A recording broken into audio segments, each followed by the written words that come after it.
Welcome, Margaret Atwood. I would love to know how your days are being passed in these last couple of months. We've all had the experience of looking at each other over Zoom and trying to decode people's apartments and houses and all the rest. But are you spending your days much like everybody else?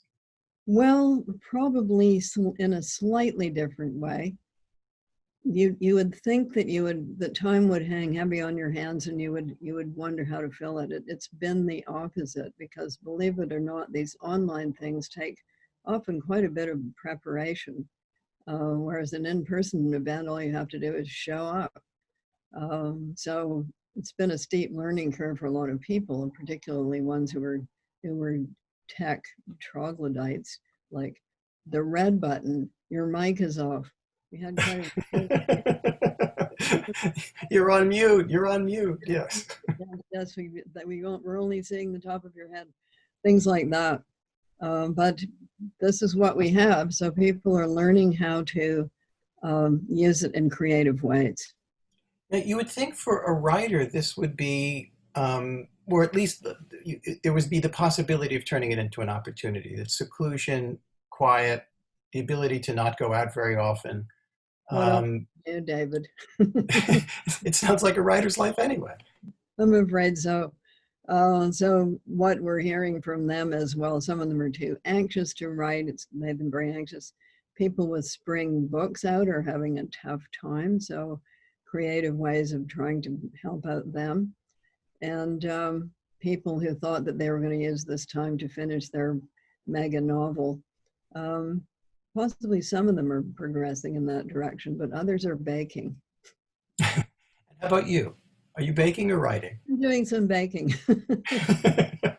Doing some baking, a bit of writing, and some weeding. I've been doing a lot of weeding, but definitely the baking. I don't think I've baked for 20 years, but I've been baking recently. Now, when you say you're doing a lot of waiting, what does that mean? Weeding, Oh, weeding. I thought you were waiting for inspiration. waiting. Well, I'm waiting now. Just weeding. So pulling out the weeds. Um, yes, Tell us where do you live? What are your surroundings like? I live in Toronto, a horizontal type of city on Lake Ontario, and it is therefore it never went full Manhattan because it's not on an island. So there are still quite a few single residential houses in it. And that is one that I live in, having moved into it a very long time ago when it was a street with cults, um, rooming houses, and houses of ill repute on it, which has since gone up in the world over the past 35 years.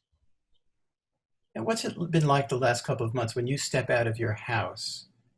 Less, I'm in New York, and when I step out, almost everybody is wearing a mask and looking very anxious, and all the things that we know about an epicenter now for what constitutes a plague. What's it like in your neck of the woods in Toronto? certain number of dog walkers. People will go out of their way to not get too close to you. There is a grocery store that does old lady shopping for an hour um, in the morning, so I can go and do old person shopping, or I can wait and stand in a line because they only let a certain number of people in, and those are all clearly marked social distancing positions. So people are being quite careful. Canada as a whole, the curve is going down, and some of the provinces really don't have anybody and haven't had for weeks. I'm old, so I remember a time when there weren't a lot of vaccines. A lot of people were dying from diseases that many people no longer get. So quarantine signs were not unusual. They were either red or yellow and they're in people's front doors. So it would be diphtheria, polio, scarlet fever, pertussis, smallpox. They hadn't yet eradicated smallpox, a big killer. And these were just around, and they were around, I would say, until the 50s, when they finally got a polio vaccine. So So, the miracle drugs and the vaccines, by and large, hadn't come in yet. so in some ways, this feels familiar to you. It feels a bit like um, it feels a bit like wartime without the blackouts. But the first part, especially, no longer. I think the shortages aren't with us so much anymore. But the shortages, rationing, not official, but there would be signs in the store, only one per customer. We Hmm. still see that with some products. You probably are seeing the same thing. And there was a flurry of toilet paper buying. That seems to have calmed down a bit. That seems to have calmed down. Now, But there was go there ahead. was Sorry. hoarding, and there was toilet paper hoarding. That's why they had to restrict it. Now, you've said that you have been interested in plagues and pandemics for a long time. Why is that? And what do you think they reveal about society? What are they revealing about Canadian society? And as you look across the border, perhaps, about your brothers and sisters in the United States? Well, first of all, why was I interested? Some ill-advised person put the complete works of Edgar Allan Poe into the school library. This would be um, not high school, like earlier than high school. I don't know what you call that. And I read them all. That was scary. Yeah. And among them was The Mask of the Red Death. So that's part of my interest was literary. The other part of my interest was biological because my dad was a scientist and he had an early plague book called Rats, Lice, and History. And the premise of that book was how these things had influenced history more than people knew. So I was interested from that time, plus hearing stories about the 1919 so-called Spanish flu. Because everybody knew people who died in it. My mother's entire family had it. They survived, others didn't. It was a big killer. And that was within family memory. So I was just always pretty interested and followed through as an adult. I've got a little section of my library right beside the witches. I've got the Black Death. Those two things connected. Who got accused of spreading the Black Death? Well, the usual suspects, including the witches. Do you think in some way society thought that we were past that, that that was a matter for So, ancient history? of course, we thought that, but we ought to have known better because we had seen SARS happen. It was contained very early. We've seen Ebola Marburg outbreaks, but they weren't on this continent. So we knew that these things existed, but as people do, because we have fairly short-term memories and we like to look on the bright side, we would always think, well, that's not going to happen to us. So it was a big shock, especially for young people, when it did. Now, what has it been revealing about Canadian society, American society, as you were watching this unfold? Well, um, nobody was quite ready for it, were they? British Columbia on the West Coast was probably the most ready in Canada, plus the extreme north in the Arctic. None of it has not had a single case, but they're accessible pretty much only by airplane. So they could control it, and they did. And other smaller, more isolated parts were able to similarly control it. Um, Canadians are on the whole more likely. So our slogan is peace, order, and good government. That doesn't seem to be ours. No, apparently not. No, I think it Yeah, was life, liberty, and the pursuit of uh, happiness. yeah. So, so the people who are protesting having to wear a mask and social distance, you don't get much of that in Canada. You get a bit. But the premier of our province, that people were considering a mini Trump before this happened, actually stood up to those people and got high marks for doing that. So he's on the whole been pretty good. And the premiers of provinces have on the whole been pretty good. So you don't get, somebody, we're going to open up, we fear nothing. It's all a hoax. You don't get that much at all. I think we're less divided in some ways than you are, or perhaps we're more divided in that we've got 5 political parties rather than just 2. So it's not a head-to-head, us against them type of thing. It's, well, we like this person's policy on this, and those other people have got a good policy on that, and you get more choice. I think one of the constant discussions and even cliches of the moment is that things, and we've heard this in other periods if you live long enough, things will never be the same again. Well, That they will never be the same again anyway, because time only moves in one direction. But then there are pivotal moments when things change very suddenly. So you were there at one of those moments. You saw the Soviet Union go down, and people weren't expecting that. I lived in Berlin in '84, and the wall was there. They made supersonic booms every Sunday just to let us know they were there. And I visited East Germany and Poland and Czechoslovakia at that time.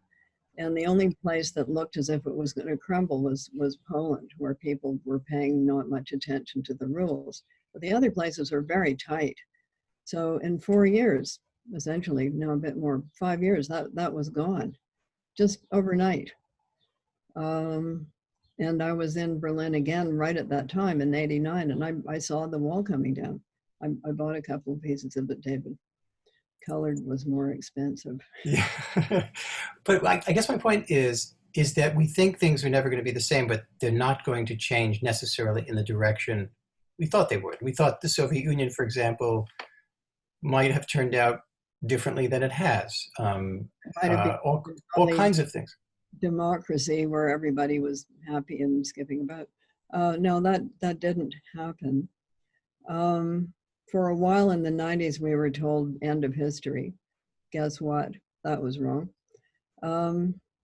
Yeah, there's always, the volcanic explosion, the meteor that comes from nowhere, the thing you didn't see coming. And there are quite a few things that not many people saw coming.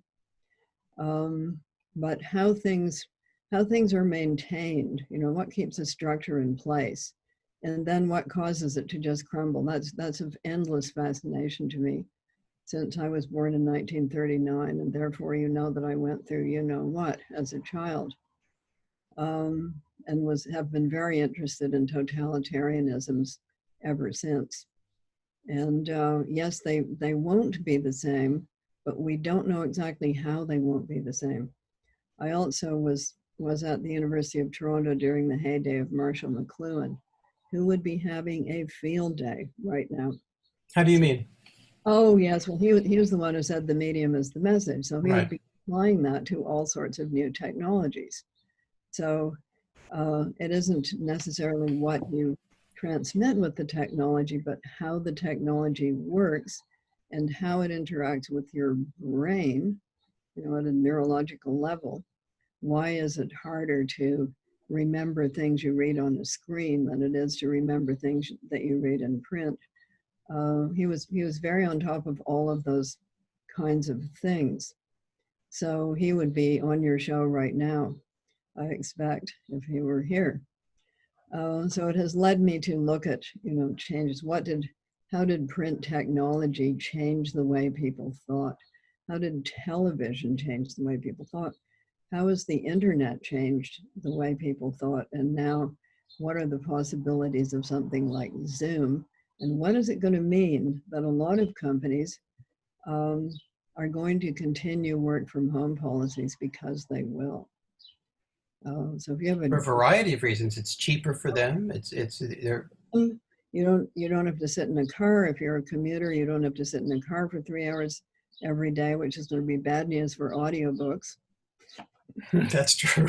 That's true. Now, you and I have one radical disagreement, or we took an entirely different course on something, and I want to know why. It has to do exactly what you've raised, Twitter, Early on with Twitter, I looked at it. I said, I think not. I think this is going to be too consuming. I'll look at it too often. It's going to be a time suck. All the reasons that people don't get on it.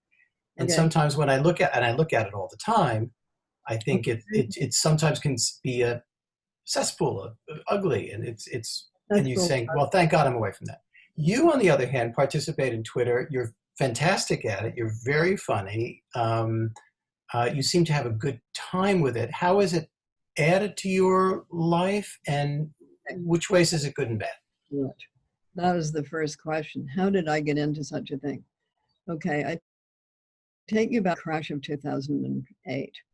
So 2008, big crash. What did that do to publishers? It meant that they downsized and went running around screaming like mice. And I was having a book coming out in 2009. That would be Year of the Flood. So I thought, the publishers are running around screaming like mice.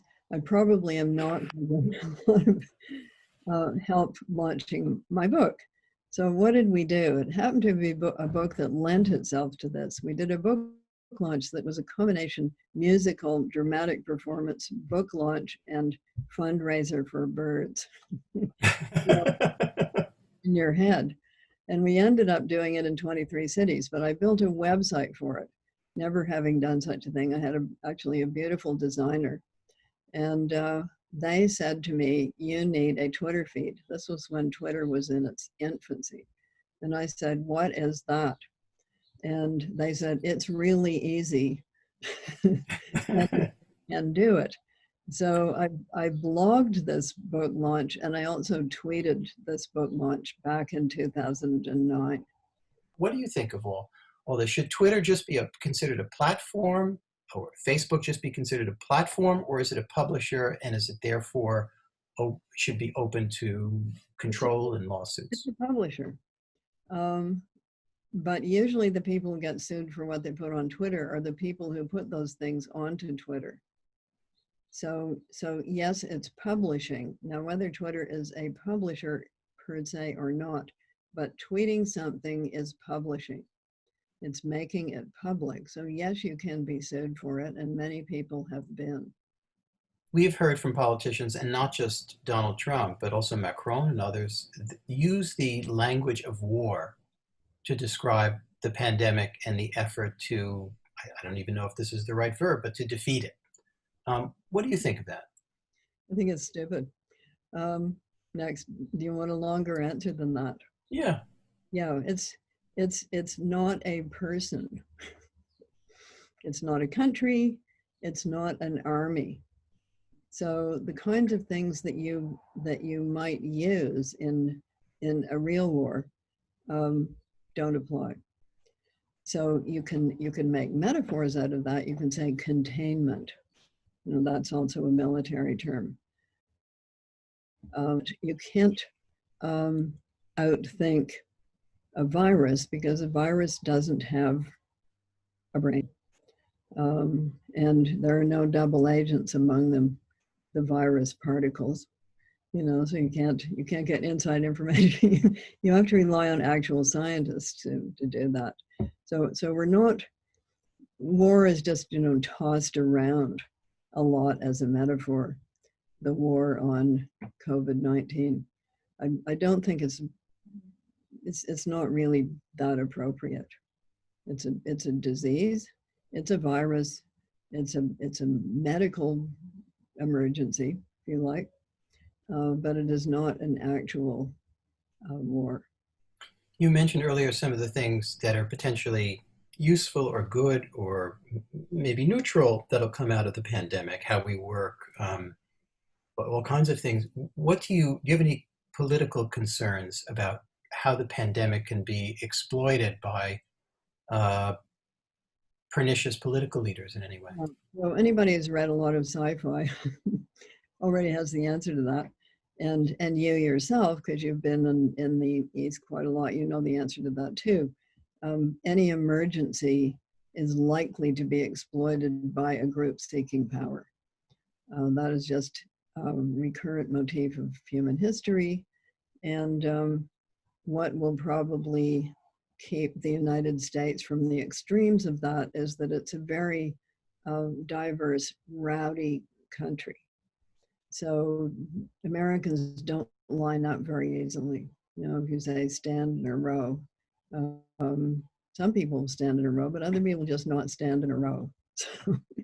So we will, however, see a certain amount of we need to control you more for your own good. And the danger of that is that once they've controlled you for your own good, there's a likelihood that that will slip over into controlling you for their good. Is it possible that this moment could change consciousness in a political and environmental way? I think people are hoping that there will be either therapeutic drugs developed or vaccines, and that this particular epidemic will go away and we'll get past it in some way. But if you think very seriously about climate change, for example, there's no vaccine for that. There's no therapeutic for that. And do you think it's possible that people look at what's happened to their lives, the way the economy has been obliterated, the way people have been, their day-to-day lives altered so severely, and the poor suffering pretty predictably the most, that it might awaken people to the climate change at long last in a more Yeah, political way? but I think people have been a lot more active in recent years than they were, say, in 1973, right after the Club of Rome report came out, predicting all of this. So this is old news amongst the biologists. They've known this for a long time. But the other thing they've known is that our pandemic diseases come from elsewhere in nature. They don't come from plants.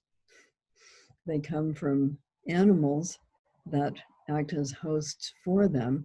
And if you take a bunch of animals and cram them into a market where they're mixing and matching particles, and then you mix a lot of people in with that, something's going to jump. So I expect it has caused people to rethink the way they're interacting with animals to a certain extent. But what they should really be thinking about at this moment in time is what will happen if we kill the oceans. If we kill the oceans, we will cease to breathe. Why is that? Because it's the oceans that make 60 to 80% of the oxygen in our atmosphere, which they did 1.9 billion years ago, before which the atmosphere was methane. So if you really want to kill off the human race, kill off the marine algae in the ocean. Maybe I shouldn't have said that. You're living through this with the rest of us, but you have a novelist's imagination. Are you tempted to make fiction of what we're going through now? I think younger people will do that. And I think many fingers are busily at work right now doing that very thing. And if they're not doing that, they're writing journals, which will be very interesting to look back on from the future, because I do believe there will be a future. We're not done yet. Well, I'm going to seize that assuring note to thank you, Margaret Atwood. I'm very, very grateful, and all the best to you. And to you as well.